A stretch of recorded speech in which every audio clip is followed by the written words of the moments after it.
கொடுங்க, ரொம்ப ஏழை மக்கள்லாம் இருக்கிறாங்க, அவங்களுக்கு உதவுங்கன்னு சொல்லிட்டு பயான் பண்றாங்க. பிலால் என்ன செய்ய துண்டை ஏந்திட்டு போறாரு. இப்போ ஏழைகளுக்கு தர்மம் செய்யறதுக்காக வேண்டி கலெக்ஷன் பண்றாங்க ரசூல் ஸல்லல்லாஹு அலைஹி வஸல்லம். அப்ப கலெக்ஷனுக்கு துண்டை ஏந்திக்கிட்டே போறாரு. அது புகார்ல அந்த ஹதீஸ் இருக்கிறது. போகும் பொழுது பெண்கள் காது வளையங்களையும் மோதிரங்களையும் கலட்டி போட்டார்கள் இருக்குது. காது வளையன்னு வார்த்தை வருது, ஹதீஸ்ல வரும். காது வளையங்களை என்னஞ்சாங்க, கலட்டி போட்டாங்க அப்படின்னு புகார்ல இருக்குது. காது குத்தி இருந்தா தானே காது வளையம் இருக்கும். காது வளையத்தை கலத்தி போட்டதுல இருந்து என்ன விளங்குது, காது குத்தலான்னு விளங்குது அப்படின்னு ஒரு ஹதீஸுக்கு இருக்கு சொல்லுவாங்க. அந்த சைடுல இன்னொரு சைடு ஆதாரத்தையும் சொல்லணும்ல. இது ஒரு சைடு ஆதாரம், இன்னொரு சைடு ஆதாரம் என்ன சொல்லுவாங்கன்னா, ரசூல் ஸல்லல்லாஹு அலைஹி வஸல்லம் கண்ணு முன்னாடி நடக்குது, அவங்க கண்ணு முன்னாடி காது வளையத்தை கழட்டி போடுறாங்க. கழட்டி போட்டா என்ன விளங்குது, இருந்திருக்குன்னு விளங்குதேம்பாங்க. இது இப்ப ரெண்டுமே ஆதாரம் தான். நான் இதை ஏத்துக்கிறேன், நீ அதை ஏத்துக்கிறேன்னு பிரிக்க இயலாது மார்க்கத்துல. அப்ப சாபியா நபியா போறோம். நமக்கு அதுவும் வேணும் இதுவும் வேணும். இதை சொல்றதும் அல்லாஹ்வுடைய ரசூல் தான் சொல்றாங்க, அதை சொல்றதும் அல்லாஹ்வுடைய ரசூல் தான் சொல்றாங்க. இதுவும் அல்லாஹ்வுடைய வஹி தான், அதுவும் அல்லாஹ்வுடைய வஹி தான். அப்ப ரெண்டையும் இணைத்து ஒரு விளக்கத்துக்கு வரணுமே தவிர, நான் இதை ஏத்துக்கிட்டு காது குத்துவேன், நான் இதை ஏத்துக்கிட்டு குத்த மாட்டேன்னு போக கூடாது. அதையும் நம்ம மதிச்சு ஆகணும். ரசூல் ஸல்லல்லாஹு அலைஹி வஸல்லம் கண்ணு முன்னாடி ஒரு காரியம் நடக்குதுன்னா அதுக்கு ஒரு மரியாதை கொடுக்கணும். அப்ப அதுல ஒரு சட்டம் இருக்குது. ஒரு தப்புனா கண்டிச்சிருப்பாங்கன்னு வருதா இல்லையா? அப்ப ரசூல் ஸல்லல்லாஹு அலைஹி வஸல்லம் முன்னாடி அது நடந்திருக்கிறது. அப்ப நம்ம அந்த ஹதீஸையும் அமுல்படுத்தணும். அழகுக்காக இப்படி செய்யக்கூடாதுன்னு தடுக்கப்படுத அதையும் அமுல்படுத்தணும். ரெண்டையும் அமுல்படுத்துவதற்கு என்ன வழி அப்படின்னு கேட்டா வழி இருக்கிறது. எப்படி வழின்னு கேட்டா, இதுக்கு முந்தி குத்தி இருந்தார்களே ஆனால் அவங்க அதை அடைக்க தேவையில்லை. குத்துனவர்களை போய் மூடுன்னு சொல்லி ஆர்டர் பண்ணல. ஏற்கனவே ஜாகிலியா காலத்துல குத்தி இருப்பாங்க, அறியாமை காலத்துல இருந்தவங்க நினைச்சிருப்பாங்க ரசூலுல்லாஹ் காலத்து கண்ணுக்கு முன்னாடி யாரும் குத்துறதுக்கு அங்கீகாரம் கொடுக்கல, குத்தப்பட்டதை கலட்டி போட்டதுதான் அது அங்கீகாரம் இருக்குது. என்ன அங்கீகாரம் இல்ல, நான் ஒரு பொம்பளைக்கு காது குத்துனாங்க ரசூலுல்லாஹ் பாத்துக்கிட்டு இருந்தாங்கன்னு அது இல்ல. காது குத்துறத பாத்துக்கிட்டு இருக்கிறதுக்கு எந்த ஆதாரமும் கிடையாது. குத்தப்பட்ட காது அது கண்டிக்கப்படவில்லை.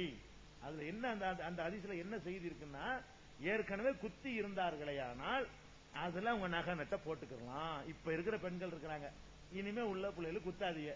நீங்க குத்தி இருக்கிறீங்களா, உங்களுக்கு உமா அப்பா குத்தி விட்டாங்களா, உங்க தாய் தந்தை குத்தி இருக்கிறாங்களா, அதை நீங்க விரும்பினால் அதுல நீங்க நகையை மாட்டிக்கலாம். குத்தியாச்சு மரா போட்டது போட்டாச்சு, போட்டேன்னு உண்டாயிருச்சு.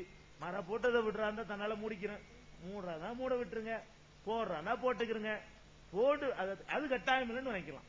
ஏற்கனவே குத்தி இருந்தார்களே ஆனால் அதை தூர்க்க வேண்டிய தேவையில்லை, அதை அடைக்க வேண்டியது கட்டாயம் கிடையாது. அடைக்கிறதா அடைச்சிக்கலாம், விடுறானாலும் விட்டுக்கலாம்.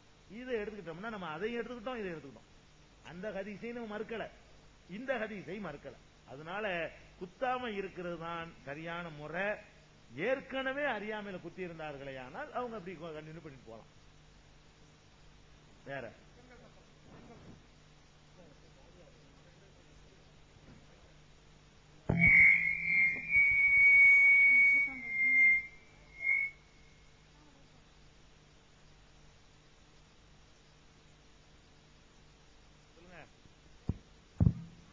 பெண்கள் பாதிமா. அஸ்ஸலாமு அலைக்கும். ஒரு பெண்ணுக்கு மாமியார் வீட்டில் கொடுமை செய்கிறார்கள். தன் கணவனும் அவர்களின் தாய் தங்கை பேச்சு கேட்டு மனைவியை கேவலமாக பேசுகிறார்கள். அந்த கொடுமையை தாங்காமல் தன் பெண் தாய் வீட்டுக்கு வந்துள்ளது. வந்து 2 மாதம் ஆகிறது. கணவன் வீட்டிலிருந்து யாரும் பேச வரவில்லை. அந்த பெண்ணுக்கு ஒரு ஆண் குழந்தை ஒரு பெண் குழந்தை உள்ளது. அந்த குழந்தைகள் தாயிடம் இருக்கணுமா இல்லை தந்தையிடமா, அதை பற்றி கொஞ்சம் சொல்லுங்க. அஸ்ஸலாமு அலைக்கும். இது ஒரு நல்ல கேள்விங்க. குழந்தை விவாகரத்து ஆயிடுச்சு அல்லது பிரிஞ்சு இருக்கிறாங்க, குழந்தை யார் இடத்துல இருக்கணும் என்ற ஒரு குழந்தை 2 பேருக்கும் பொறுப்பா இருக்கிறதுனால 2 பேரும் சேர்ந்தான குழந்தை உண்டாகுது. 2 பேருடைய ரத்தம் இருக்கிற காரணத்தினால என்கிட்ட இருக்கணுமா உங்ககிட்ட இருக்கணுமாங்கிற ஒரு சண்டை எல்லா இடத்துலயும் வரும். எல்லாத்துக்கும் குர்ஆன் ஹதீஸ்ல தீர்வு இருக்குது. இதுக்கு நம்ம புதுசா கண்டுபிடிச்சலாம் சொல்ல தேவையே கிடையாது. எந்த விஷயத்தை சொன்னாலும் அல்லாஹ் ஒரு ரசூலும் அழகா இதுக்கெல்லாம் தீர்வு. இந்த மாதிரி பிரச்சனை ரசூலுல்லாஹ் காலத்துல உள்ள பிரச்சனை தானே. ரசூலுல்லாஹ் காலத்துல பிரிஞ்சு போகாம இருந்தாங்களா, கணவன் மனைவி சண்டை பிடிக்காம இருந்தாங்களா, விவாகரத்து பண்ணாம இருந்தாங்களா, இந்த பஞ்சாயத்து வராம இருந்திருக்குமா 23 வருஷத்துல வந்துச்சு. வந்ததுக்கு என்ன தீர்ப்பு சொன்னாங்கன்னு கேட்டா, இது எல்லாத்துக்கும் பொதுவானது. உங்களுக்கு இந்த சகோதரிக்கு மட்டும் உள்ளது இல்ல, நீங்க எத்தனையோ நீங்க ஆண்களே இருக்கிறீங்க, உங்களுக்கும் உள்ளது. நீங்களும் அனுசரிச்சு நடந்து கொள்ளணும். என்ன பிரச்சனை கேட்டா, குழந்தைய 2ஆ பிரிக்கணும். 2ஆ பிரிக்கணும் அறுக்கிறது இல்ல, அந்த 2ஆ பிரிக்கிறது இல்ல. ரெண்டு வகையா பிரிக்கணும். ஒன்னு விவரமே புரியாத பருவத்தில் உள்ளது. அதாவது தன்னுடைய மலஜலத்தை கழித்துட்டு தானே சுத்தம் பண்ண தெரியாது, தானே குழம்ப ஊத்தி தானா பிசைஞ்சு தானா சாப்பிட தெரியாது, அப்படி வரைக்கும் உள்ளது ஒரு பருவம். அதாவது பிறந்த குழந்தையில இருந்து ஒரு 3-3.5 வயசு வரைக்கும் எப்படி இருக்குமா, 4 வயசு வரைக்கும், எது வரைக்கும் அப்படி இருக்கும், ஒரு 4 வயசு வரைக்கும் அந்த மாதிரி இருக்கும் ஒரு குழந்தை.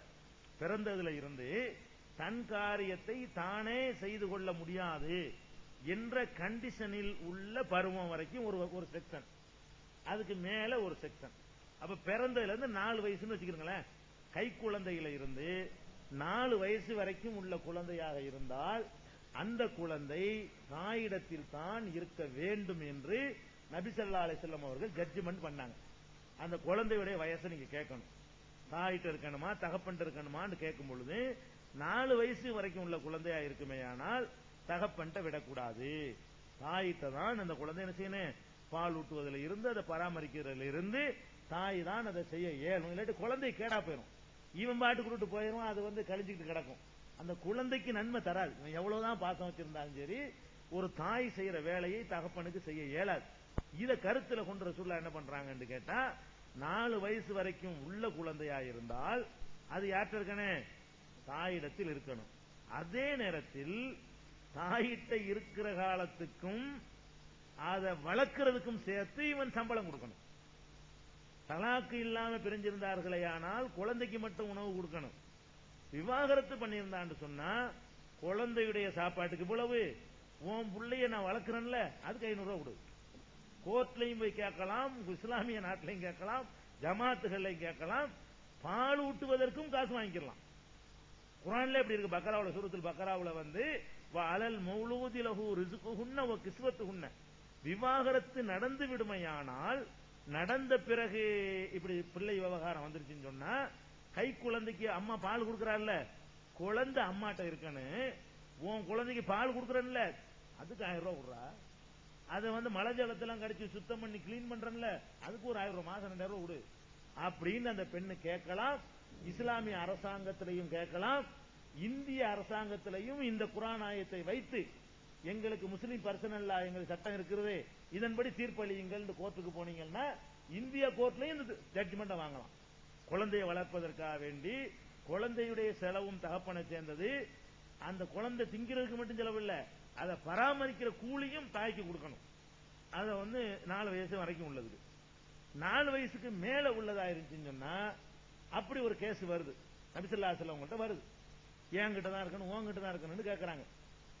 அந்த பையனை கூப்பிடுறாங்க ரசூல் ஸல்லல்லாஹு அலைஹி வஸல்லம், கூப்பிட்டு அவன்கிட்ட நல்லா பேசி நீ யார்கிட்ட இருக்கிற அப்படின்னு கேட்கறாங்க. 4 வயசுக்கு மேல அவன் சூஸ் பண்ணிக்கிறான், நீ அம்மாட்ட இருக்கிறியா அப்பாட்ட இருக்கிறியான்னு கேட்கறாங்க. அந்த பையன் என்ன செய்யறான், அம்மாவை தேர்ந்தெடுக்கிறான், உடனே அம்மாட்ட போட்டாங்க.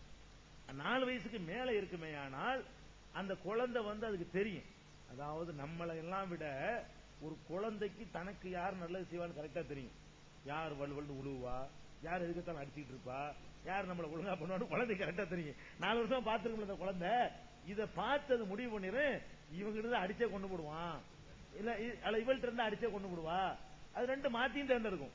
சில குழந்தை தகப்பனை தேர்ந்தெடுக்கும், சில குழந்தை தாயை தேர்ந்தெடுக்கும். நீ யார்கிட்ட இருக்க விரும்புறேன்னு கேட்கணும்.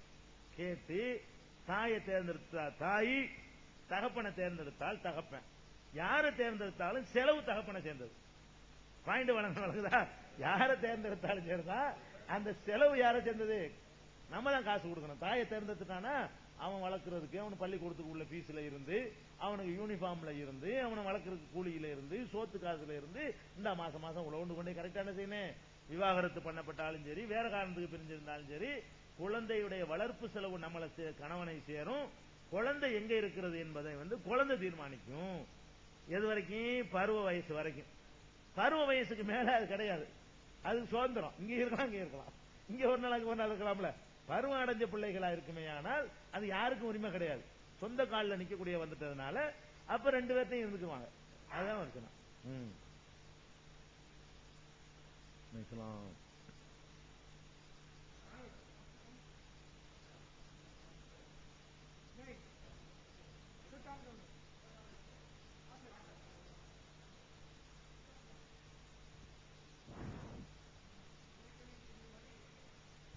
அந்த ரிவாயை கொடுங்க.